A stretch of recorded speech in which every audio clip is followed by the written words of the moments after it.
কটা বাজে এখন? আরে আমি একটু বন্ধুদের সাথে ছিলাম, তাই একটু লেট হয়ে গেছে। আমি এখানে ওয়েট করছি, তুমি জানো না?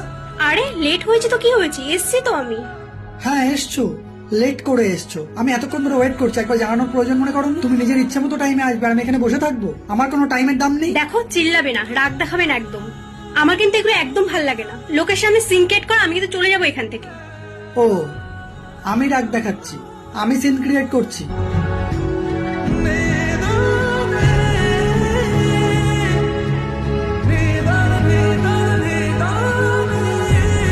ঠিক আছে, সরি, আমি হয়তো বেশি চিল্লিয়ে ফেলেছি।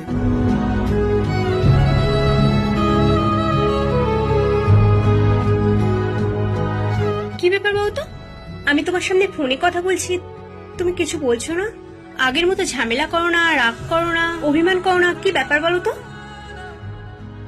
আসলে তোমাকে হারাতে চাইনি কখনো, তাই নিজেকে হারিয়ে তোমাকে ধরে রেখেছি।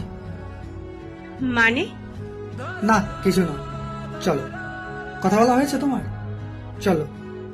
প্রিয় মানুষ তত সময় তোমার উপরে রাগ দেখাবে, অভিমান করবে, শাসন করবে, বোঝাবে, বকবে, যত সময় সে তোমার থাকবে। একবার সে চুপ হয়ে গেলে বুঝে নিও তুমি তাকে হারিয়ে ফেলেছো।